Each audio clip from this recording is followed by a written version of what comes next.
इंदुरे ढोल काटे है काटे रे बतहरे भीरे तेरे फूल फूटे बतहरे भीरे तेरे फूल फूटे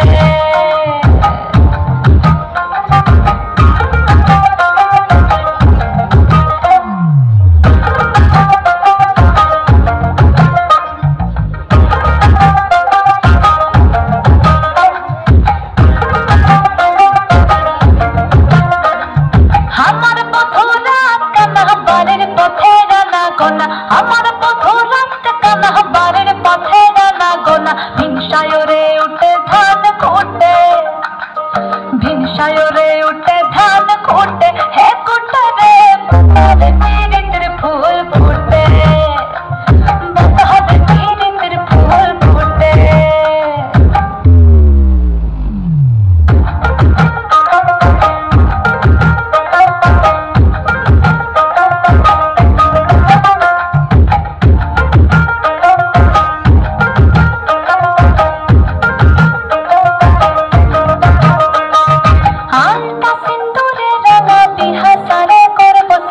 आलता सिंदूर रंगा बिहासारे करब सागा देखी बूटा